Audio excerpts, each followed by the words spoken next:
Ang mabuting balita mula sa langit sa araw na ito. Aleluya, aleluya. Diyos Ama ni Hesukristo, kami ay liwanagan mo at tutugon kami sa iyo. Aleluya, aleluya. Ang mabuting balita ng Panginoon ayon kay San Marcos. Pinupuri ka namin, Panginoong Hesukristo. Isang araw ng pamamahinga, naparaan si Jesus at ang kanyang mga alagad sa tabi ng triguhan. Habang daay, nangingitil ng uhay ang mga alagad, kaya't sinabi ng mga Pariseo kay Jesus, "Tingnan mo ang ginagawa ng iyong mga alagad. Bawal iyan kung araw ng pamamahinga."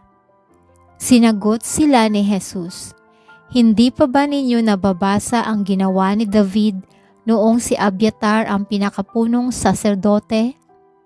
Nang siya at kanyang mga kasamay magutom at walang makain, pumasok siya sa bahay ng Diyos at kumain ng tinapay na handog ng Diyos.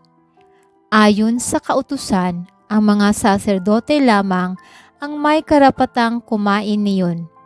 Ngunit kinain iyon ni David at binigyan pa ang kanyang mga kasama." Sinabi pa ni Jesus, itinakda ang araw ng pamamahinga para sa kabutihan ng tao. Hindi nilikha ang tao para sa araw ng pamamahinga.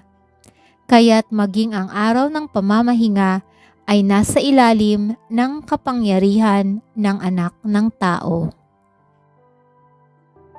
Ito ang mabuting balita ng ating kaligtasan. Papuri sa Diyos.